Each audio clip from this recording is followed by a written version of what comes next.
إن الحمد لله نحمده ونستعينه ونستغفره ونؤمن به ونتوكل عليه ونعوذ بالله من شرور أنفسنا ومن سيئات أعمالنا من يهده الله فلا مضل له ومن يضلل فلا هادي له وأشهد أن لا إله إلا الله وحده لا شريك له وأشهد أن نبينا محمدا عبده ورسوله أرسله الله بالحق بشيرا ونذيرا فأعوذ بالله من الشيطان الرجيم يا أيها الذين آمنوا اتقوا الله حق تقاته ولا تموتن إلا وأنتم مسلمون يا أيها الناس اتقوا ربكم الذي خلقكم من نفس واحدة وخلق منها زوجها وبث منهما رجالا كثيرا ونساء واتقوا الله الذي تساءلون به والأرحام إن الله كان عليكم رقيبا يا أيها الذين آمنوا اتقوا الله وقولوا قولا سديدا يصلح لكم أعمالكم ويغفر لكم ذنوبكم ومن يطع الله ورسوله فقد فاز فوزا عظيما أما بعد فإن خير الحديث كتاب الله وخير الهدي هدي محمد صلى الله عليه وسلم وشر الأمور محدثاتها وكل محدثة بدعة وكل بدعة ضلالة وكل ضلالة في النار۔ اللہ کی تعریف، اس کی بڑائی و کبریائی، جتنے بھی نبی اور رسول اس دنیا میں بھیجے گئے سب پر درود و سلام، بالخصوص ہمارے آخری نبی احمد مجتبیٰ محمد مصطفیٰ صلی اللہ تعالی علیہ وآلہ وسلم پر، آپ کی آل، آپ کے اصحاب اور جو لوگ قیامت تک صحیح طور پر آپ کی اتباع اور پیروی کرنے والے ہیں۔ حضرات گرامی، انسان کے لیے سب سے عظیم وصیت جو اس کائنات میں کوئی کر سکتا تھا وہ ہمارے نبی محمد الرسول اللہ صلی اللہ علیہ وسلم نے کی ہیں۔ مختلف مقامات پر مختلف لوگوں کے لیے جس طرح سے لوگوں نے آپ سے سوال کیا، آپ صلی اللہ علیہ وسلم نے انہیں کچھ وصیتیں کی ہیں، اور ہم سب جانتے ہیں کہ ہمارے نبی محمد الرسول اللہ صلی اللہ علیہ وسلم کو جوامع الکلم عطا کیا گیا تھا۔ جوامع الکلم کا مطلب یہ ہے کہ باتیں آپ مختصر کرتے تھے مگر اس کا معنی اور مفہوم بہت زیادہ ہوتا تھا۔ یہ آپ کی خصوصیت تھی جو اللہ رب العالمین نے آپ کو عطا کی تھی۔ وصیت وہ ہوتی ہے جو انسان کسی کے لیے یا تو آخری وقت میں کرتا ہے مرتے وقت، یا پھر کہیں وہ لکھ کر رکھ دیتا ہے تاکہ اس کے مرنے کے بعد یا اس کی زندگی میں اسے نافذ کیا جائے۔ وصیت دراصل بہت ہی امپورٹنٹ چیزوں کو آدمی دوسروں کے لیے بیان کرتا ہے۔ اگر ہمارے اور آپ کے پاس کوئی آدمی آئے اور کہے کہ کچھ اچھی باتیں آپ بتائیے ہمارے لیے، تو آپ اس کو اگر کوئی بات بتاتے ہیں تو گویا کہ آپ اسے نصیحت کر رہے ہیں، اسے وصیت کر رہے ہیں۔ یہی باتیں ہمارے نبی محمد الرسول اللہ صلی اللہ علیہ وسلم کے سامنے بعض صحابہ کرام آئے اور آپ نے آ کر کے پوچھا اللہ کے نبی صلی اللہ علیہ وسلم سے، تو اللہ کے نبی صلی اللہ علیہ وسلم نے انہیں کچھ وصیتیں کی ہیں جس کے بارے میں آج کے خطبہ جمعہ میں گفتگو ہوگی۔ اللہ کے نبی صلی اللہ علیہ وسلم کے صحابی ہیں سلیم ابن جابر الحجیمی۔ وہ اللہ کے نبی صلی اللہ علیہ وسلم کے پاس آئے اور کہا اللہ کے رسول صلی اللہ علیہ وسلم آپ مجھے وصیت کیجئے۔ آپ کی ان کے لیے وصیت بڑی مختصر تھی لیکن بڑی جامع تھی، بڑی پیاری تھی۔ وصیت کیا تھی؟ آپ نے فرمایا علیک باتقاء اللہ ولا تحقرن من المعروف شیئا، اللہ سے ڈرو اور کسی چھوٹی سی نیکی کو حقیر مت سمجھو۔ یہ وصیت تھی، بہت ہی شارٹ کٹ میں، بڑے مختصر انداز میں آپ نے انہیں دو باتیں کہہ دیں۔ ایک تو کہا اللہ سے ڈرو۔ اللہ سے کوئی مسلمان اگر ڈرنے لگ جائے تو اس کی زندگی کے اندر ساری خوبیاں آ جائیں گی، ساری اچھائیاں آ جائیں گی، کیونکہ جب ڈرے گا تو برائیاں نہیں کرے گا، گناہ نہیں کرے گا، چوری ڈکیتی نہیں کرے گا، جھوٹ نہیں بولے گا، گالی نہیں دے گا، کسی کے حقوق نہیں مارے گا، کسی کی غیبت نہیں کرے گا، چغلی نہیں، کیونکہ وہ ڈر ہے اس کے اندر۔ تو اللہ کے نبی صلی اللہ علیہ وسلم نے ایک بات کہہ دی کہ اللہ سے ڈرو، اور دوسری بات کہا کسی معروف کو حقیر مت سمجھو، کسی اچھے کام کو چھوٹا مت سمجھو، حقیر مت سمجھو، ادنا مت سمجھو۔ مطلب جو لوگ لاکھوں لاکھ روپے، کروڑوں کروڑ روپے اللہ کے راستے میں دان کرتے ہیں، ایک آدمی 1 روپیہ بھی اللہ کی راہ میں اگر دیتا ہے تو وہ 1 روپے والا بھی اسے حقیر نہ سمجھے، اپنے اس مال کو یہ سمجھے کہ میں نے بھی بہت کچھ دیا اللہ کی راہ میں۔ یہ تو ایک مثال دے رہا ہوں دینے کی۔ ہم اور آپ فرض نمازیں پڑھتے ہیں، بہت سے لوگ راتوں کو اٹھ کر بھی نمازیں پڑھتے ہیں، بہت سے لوگ نماز کے اتنے حریص ہوتے ہیں کہ ایک وقت کی نماز ختم ہوئی دوسری وقت کی نماز کے لیے مسجدوں میں انتظار کرتے ہیں، اور بہت سے لوگ اس پر توجہ نہیں دیتے ہیں۔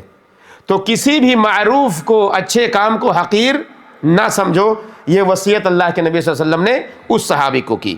اسی طرح سے عبداللہ ابن بسر رضی اللہ تعالیٰ عنہ کہتے ہیں ان رجلا قال یا رسول اللہ، ایک آدمی اللہ کے نبی صلی اللہ علیہ وسلم کے پاس آیا اور کہنے لگا اللہ کے رسول صلی اللہ علیہ وسلم، شریعت کے بہت سارے احکامات میں نے جو سنے ہیں جانے ہیں وہ میرے اوپر بہت بھاری پڑ رہا ہے، بہت مشکل ہے، اتنا کچھ کر لینا، اتنی محنت کرنا میرے لیے گویا کہ مشکل ہے، لہذا مجھے آپ کوئی ایسی بات بتائیے جس پر میں بھروسہ کر لوں، یعنی جس پر میں عمل کر لوں اور میرے لیے وہ کافی ہو جائے۔ اللہ کے نبی صلی اللہ علیہ وسلم نے بڑے شارٹ کٹ میں اسے بھی سمجھایا۔ کیا کہا؟ لا یزال لسانک رطبا من ذکر اللہ، تمہاری زبان ہمیشہ اللہ کے ذکر میں تر رہے۔ اب آپ سوچ لیجئے، بات بڑی مختصر سی ہے، چھوٹی سی ہے، اپنی زبان کو اللہ کی یاد میں تر رکھو۔ یہ کام کون کرے گا؟ کیا ہم میں سے ہر آدمی یہ کام کرتا ہے؟ اللہ کے ذکر کو آپ ہمیشہ کرتے ہیں؟ نہیں کر پاتے ہیں بھائی۔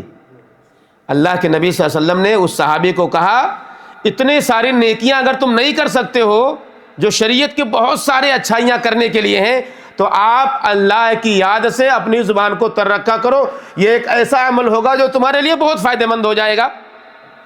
اب اس کے اندر کتنا خیر ہوگا اس چھوٹی سی وصیت کے اندر، آپ سوچئے اس کے بارے میں۔ اسی طرح سے ایک آدمی اللہ کے نبی صلی اللہ علیہ وسلم کے پاس آ کر کے اس نے بھی کہا کہ ایک بات مجھے ایسی بتائیے کہ میں یہ بات سن لینے کے بعد کسی اور سے پوچھوں ہی نہ، میں یعنی اتنی اہم بات، امپورٹنٹ بات مجھے بتا دیجئے کہ جس کو میں لے کر کے اسی پر ڈٹا رہوں، اسی پر عمل کرتا رہوں۔ اللہ کے نبی صلی اللہ علیہ وسلم نے اس سے کہا قل آمنت باللہ ثم استقم، تم صرف اتنا کہہ دو کہ تم اللہ پر ایمان لاتے ہو اور اسی پر جمے رہتا ہو، بس۔ ایمان لانے کے بعد ایمان کی مخالفت والے امور نہیں کرنا ہے، ایمان لانے کے بعد ایمان کے جو احکامات ہیں اس کو بجا لانا ہے، اسی پر قائم رہنا ہے، اس سے پھرنا نہیں ہے، تم اس پر ڈٹے رہو گے، کامیاب ہو جاؤ گے۔ یہ ہر مسلمان کے لیے ہے۔ تو یہ وصیتیں اللہ کے نبی صلی اللہ علیہ وسلم نے مختلف اوقات میں مختلف صحابہ کو کی ہیں۔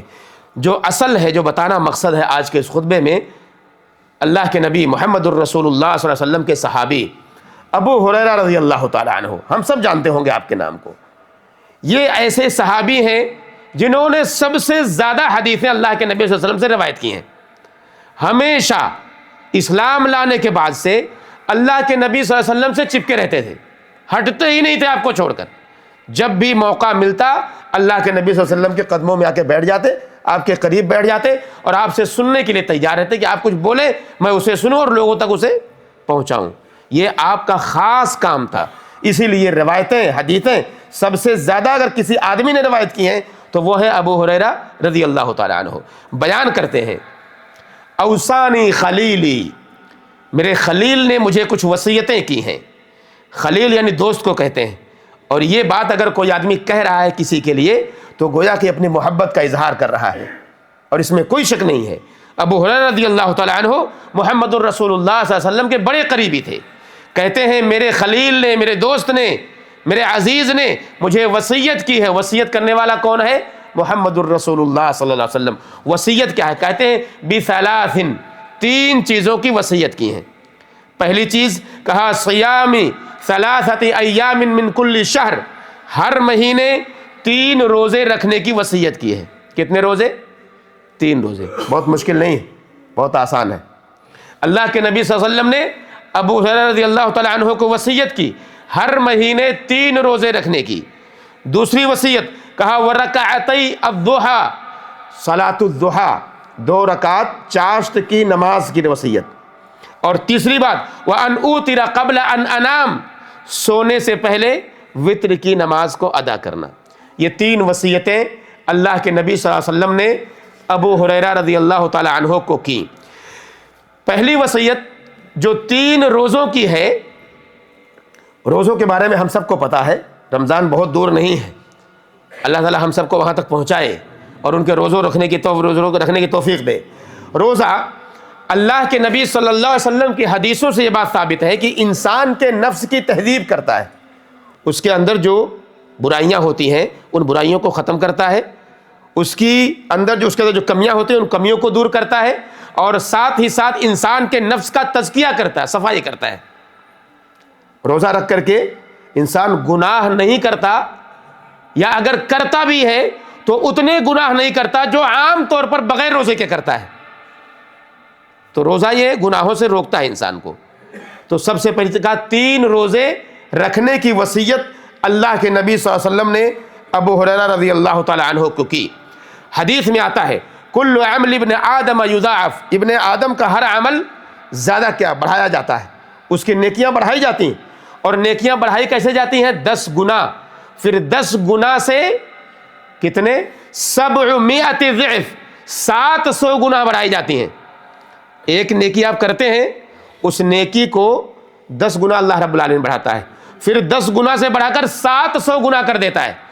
آگے فرماتے ہیں اللہ کے نبی، قال اللہ عز وجل، حدیث قدسی اللہ رب العالمین فرماتا ہے الا الصوم، ساری نیکیوں کو اللہ رب العالمین ایسے ہی بڑھاتا ہے، ایک نیکی کو 10 گنا، 10 سے 700 گنا۔ پھر اس کے بعد اللہ کے نبی صلی اللہ علیہ وسلم فرماتا ہے کہ اللہ رب العالمین نے فرمایا الا الصوم، سوائے روزوں کے۔ روزہ کہا فإنہ لی وأنا أجزی بہ، یہ روزہ بندے نے میرے لیے رکھا ہے اور میں اس کا بدلہ دینے والا ہوں۔ روزہ کس کے لیے آدمی رکھتا ہے؟ کسی انسان کو خوش کرنے کے لیے کوئی آدمی روزہ نہیں رکھتا، الا ماشاء اللہ۔ ہمارے دھرم میں، ہمارے مذہب میں ایسا نہیں ہے۔ اگر دوسرے مذاہب میں ہیں بھی تو اس کے پیچھے مقاصد ہوتے ہیں۔ اس بندے کو عام طور پر دوسرے مذہب میں کیا ہے، ہندو مذہب میں خاص طور سے عورتیں روزہ رکھتی ہیں، ایک وقت ایک دن ایسا ہوتا ہے پورے سال کے اندر کہ وہ روزہ رکھتی ہیں، اور روزہ رکھتے ہیں سے تاکہ ان کے شوہروں کی عمر زیادہ ہو۔ مقصد یہ ہوتا ہے کہ ان کے شوہروں کی عمر بڑھائی جائے۔ تو کسی ایک آدمی کو خاص خوش کرنے کے لیے کوئی روزہ نہیں رکھتا۔ روزہ انسان کس کے لیے رکھتا ہے؟ اللہ رب العالمین کے۔ ہم سب بھی بھوکے پیاسے ایسے نہیں ہوتے ہیں، اس لیے ہوتے ہیں کیونکہ اللہ رب العالمین نے اس کے بھوکے اور پیاسے ہونے کا حکم دیا ہے، اور ہمیں اور آپ کو کھانے پینے سے روکا ہے، اس لیے حلال چیزوں کو بھی ہم اپنے اوپر اس وقت حرام کر لیتے ہیں روزے کی حالت میں۔ تو روزہ کہا اللہ رب العالمین نے میرے لیے بندے نے رکھا ہے، وَأَنَا أَجْزِي بِهِ، میں ہی اس کا بدلہ دینے والا ہوں۔ کہا يَدْعُ شَهْوَتَهُ وَطَعَامَهُ مِنْ أَجْلِي، میرے لیے اپنی شہوتوں کو اس نے چھوڑ دیا ہے، میرے لیے اس نے اپنے کھانوں کو چھوڑ دیا ہے۔ تو بندے نے اگر میرے لیے سب کچھ چھوڑا ہے تو میں ہی اس کا بدلہ دینے والا ہوں۔ تو یہ روزہ ہے جو ہر مہینے، فرض روزوں کی بات نہیں کر رہا ہوں میں، فرض روزے تو آپ کو رکھنے ہی رکھنے ہیں، ہم کو تو اس کے لیے کوئی چارہ ہی نہیں ہے۔ یہ میں بیان کر رہا ہوں نفلی روزوں کی، جو اللہ کے نبی صلی اللہ علیہ وسلم نے وصیت کی ابو ہریرہ رضی اللہ تعالیٰ عنہ کو 3 روزے مہینے کے اندر رکھنے کی۔ علماء نے کہا یہ 3 روزے یا تو مہینہ شروع ہونے سے، عربی مہینہ، انگریزی مہینہ نہیں، عربی مہینے کے حساب سے، عربی مہینہ شروع ہونے کے بعد یا تو 3 روزے شروع میں رکھ لے یا پھر 3 روزے آخر میں رکھ لے، جبکہ افضل اور بہتر یہ ہے کہ ایام بیض کے 3 روزے رکھے۔ ایام بیض کیا ہیں؟ ایام بیض 13، 14 اور 15 تاریخ جو عربی کی ہوتی ہے ہر مہینے کی، اسے ایام بیض کہا جاتا ہے۔ اسی طرح سے فضیلت میں آپ سب نے سنا ہوگا کہ روزوں کی فضیلت میں سوموار کے روزے، جمعرات کے روزے، یہ سب فضیلت کے حامل ہیں۔ اللہ کے نبی صلی اللہ علیہ وسلم اسے رکھا کرتے تھے۔ محرم کا روزہ یا عرفات کا روزہ، یہ سارے روزے ہیں جو نوافل کے زمرے میں آتے ہیں اور ان سب کی فضیلت ہے۔ شعبان کا مہینہ قریب ہے، شعبان کا مہینہ آئے گا، اللہ کے نبی صلی اللہ علیہ وسلم اس مہینے کے اندر کثرت سے روزے رکھتے تھے، جس کے بارے میں انشاءاللہ آگے ہم گفتگو کریں گے اگلے خطبے کے جمعے میں انشاءاللہ العزیز۔ اللہ کے نبی صلی اللہ علیہ وسلم کہتے ہیں اذا صمت من الشهر 3 فصم 13 و14 و15، اگر آپ کو ایک مہینے میں 3 روزے رکھنے ہیں تو 3 روزے 13، 14 اور 15 کو رکھو، یعنی اس تاریخ کو رکھو، یہ ایام بیض کے روزے کہلاتے ہیں۔ اسی طرح سے دوسری وصیت کیا تھی؟ صلاۃ الضحیٰ، چاشت کی نماز۔ بہت سارے بھائیوں کو اس کے بارے میں معلوم نہیں ہوگا، بہت سارے بھائی جانتے ہی نہیں ہوں گے شاید کہ صلاۃ الضحیٰ کیا ہے۔ یہ 2 رکعت یا 4 رکعت یا اس سے زیادہ جتنا آپ پڑھنا چاہیں بالکل آپ کو اجازت ہے پڑھنے کی۔ صلاۃ الضحیٰ سورج کے طلوع ہو جانے کے بعد ایک وقت کے بعد جب ایک تیر کے برابر سورج اوپر اٹھ جائے اس وقت اس کا وقت شروع ہوتا ہے، اور پھر ظہر کے وقت کے داخل ہونے سے تقریباً 10 منٹ پہلے تک اس کا وقت رہتا ہے۔ بہترین وقت اس کا ادا کرنے کا اس وقت ہے جب سورج کی شدت بڑھ جائے، اس وقت وہ نماز ادا کیا جائے۔ حدیث میں آتا، اللہ کے نبی صلی اللہ علیہ وسلم فرماتے ہیں صلاۃ الاوابین حین ترمض الفصال، اللہ کی طرف لوٹنے والے، اللہ کی اطاعت گزار بندے، اللہ سے ڈرنے والے بندے، ان لوگوں کی نماز، یعنی صلاۃ الاوابین جسے کہتے ہیں جو چاشت کی نماز، صلاۃ الضحیٰ بھی کہا گیا ہے، صلاۃ الاوابین بھی اسے کہا جاتا ہے، یہ چاشت کی نماز ہے۔ اس وقت پڑھنا زیادہ بہتر ہے جب دودھ پلانے والی اونٹنی کا جو بچہ ہے دودھ پینے والا، اس بچے کے زمین پر پیر رکھنے سے اسے گرمی محسوس ہو، یعنی چھوٹا سا بچہ اگر پیر رکھے زمین پر تو گرمی محسوس ہونے لگے، تو اس وقت بہتر ہے کہ نماز ضحیٰ ادا کیا جائے، یہ ٹائم بتایا گیا ہے۔ اللہ کے نبی محمد الرسول اللہ صلی اللہ علیہ وسلم نے ایک حدیث میں بڑی وضاحت کے ساتھ بیان کیا کہ انسان کے جسم کے اعضاء کے جو پارٹ ہے، حصے، یا آپ کے جو انگلیوں کے یہ جوڑ ہے، جوڑ آپ کے ہاتھوں کے جوڑ ہیں، یہ سب جوڑ، ان جوڑوں کے بارے میں اللہ کے نبی صلی اللہ علیہ وسلم نے فرمایا کہ یہ سارے جوڑ جب صبح کرتے ہیں تو ان کے اوپر صدقہ ہوتا ہے۔ کیا ہوتا ہے؟ صدقہ ہوتا ہے، اور ہر ایک کا صدقہ دینا چاہیے، ہمیں اور آپ کو ادا کرنا چاہیے۔ اس کا طریقہ بتایا گیا، فَكُلُّ تَصْبِيحَةٍ صَدَقَةٌ، سبحان اللہ کہنا یہ صدقہ ہے، وَكُلُّ تَحْلِيلَةٍ صَدَقَةٌ، لا الہ الا اللہ کہنا صدقہ ہے، وَكُلُّ تَكْبِيرَةٍ صَدَقَةٌ، اللہ اکبر کہنا یہ صدقہ ہے۔ اور فرمایا وَأَمْرٌ بِالْمَعْرُوفِ صَدَقَةٌ وَنَهْيٌ عَنِ الْمَعْرُوفِ صَدَقَةٌ، بھلائی کی طرف لوگوں کو بلانا یہ صدقہ ہے، برائی سے لوگوں کو روکنا یہ صدقہ ہے۔ اور آگے فرماتے ہیں وَيُجْزِي مِن ذَلِكَ رَكْعَتَانِ يَرْكَعُهُمَا مِنَ الضُّحَىٰ، اگر آدمی اتنا کچھ نہیں کر سکتا ہے، آپ سبحان اللہ، استغفر اللہ، اللہ اکبر، لا الہ الا اللہ، امر بالمعروف نہی عن المنکر آپ نہیں کر سکتے ہیں، تو ان سب کو پورا کرنے والی چیز کیا ہے؟ کہا 2 رکعت ضحیٰ کی نماز ہے، 2 رکعت صلاۃ الضحیٰ ہے، اس کو ادا کر لیجئے، انشاءاللہ سارے جسم کے ایک ایک جوڑ کا صدقہ ہو جائے گا اور اس کا ثواب آپ کو انشاءاللہ مل جائے گا۔ آخری بات، آخری وصیت جو تھی وہ تھی اللہ کے نبی صلی اللہ علیہ وسلم کی کہ صلاۃ وتر ادا کیا جائے۔ صلاۃ وتر بہت سارے ہمارے بھائی شاید اس پر توجہ نہ دیتے ہوں، عشاء کی نماز ختم ہوئی، ختم کر کے سیدھے چلے گئے۔ اللہ کے نبی صلی اللہ علیہ وسلم نے خصوصی طور پر وصیت کی ہے اس کی، اور آپ کا عمل رہا ہے کہ آپ صلی اللہ علیہ وسلم چاہے سفر میں رہے ہو چاہے گھر پہ رہے ہوں، وتر کی نماز آپ کبھی نہیں چھوڑتے تھے۔ جس طرح فجر کی جو سنتیں ہیں اس کو بھی آپ نہیں چھوڑتے تھے، بالکل ویسے وتر کی نماز کو آپ ہمیشہ ادا کرتے تھے۔ وتر کی نماز ادا کرنے کا سب سے بڑا فائدہ یہ ہے کہ آپ اگر یہ اس کے عادی ہیں کہ آپ نماز کے بعد سو جاتے ہیں عشاء کی نماز کے بعد، اور آپ تہجد کے لیے نہیں اٹھتے ہیں یا فجر سے بہت پہلے نہیں اٹھتے ہیں کہ آپ وہ نماز ادا کر سکیں وتر کی، تو آپ کے لیے ضروری ہے کہ آپ نماز عشاء پڑھنے کے بعد آپ اس کو پڑھ لیا کریں وتر کو۔ اور اگر آپ کے لیے یہ ہے کہ بھئی آپ اٹھتے ہیں فجر سے پہلے، آپ تہجد پڑھتے ہیں، تو سب سے آخری نماز آپ رات کی نماز میں سب سے آخری نماز وتر کو بنائیے، یہ طریقہ ہے اس کو ادا کرنے کا۔ اسی طرح سے آپ کو بتاؤں، ہمارے بہت سارے بھائی وتر کی نماز کو واجب سمجھتے ہیں، جس طرح سے 5 وقت کی نمازیں، وتر اس طرح سے بالکل واجب نہیں۔ اگر یہ کوئی سمجھتا ہے تو اس کو دور کر دے اپنے ذہن سے، وتر کی نماز واجب نہیں ہے، لیکن اس کو ادا کرنے کی تاکید کی گئی ہے۔ اللہ کے نبی صلی اللہ علیہ وسلم نے کبھی بھی اسے چھوڑا نہیں ہے، اس لیے ہمیں بھی چاہیے کہ ہم اس کا اہتمام کریں۔ ایک بات اور آپ کو یاد دلا دوں کہ وتر کی نماز کے حوالے سے عام طور پر لوگ یہ سمجھتے ہیں کہ 3 رکعت ہی اسے پڑھنا ہے۔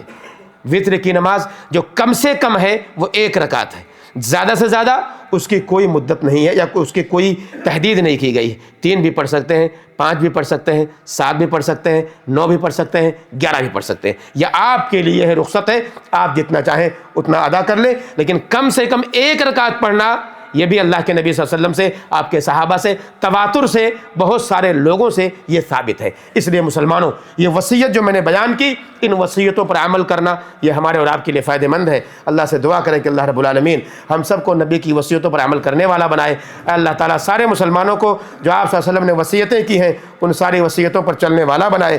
اے اللہ دنیا میں جہاں بھی مسائل ہوں اس مسلمانوں کے لیے ان سب کو دور کر دے۔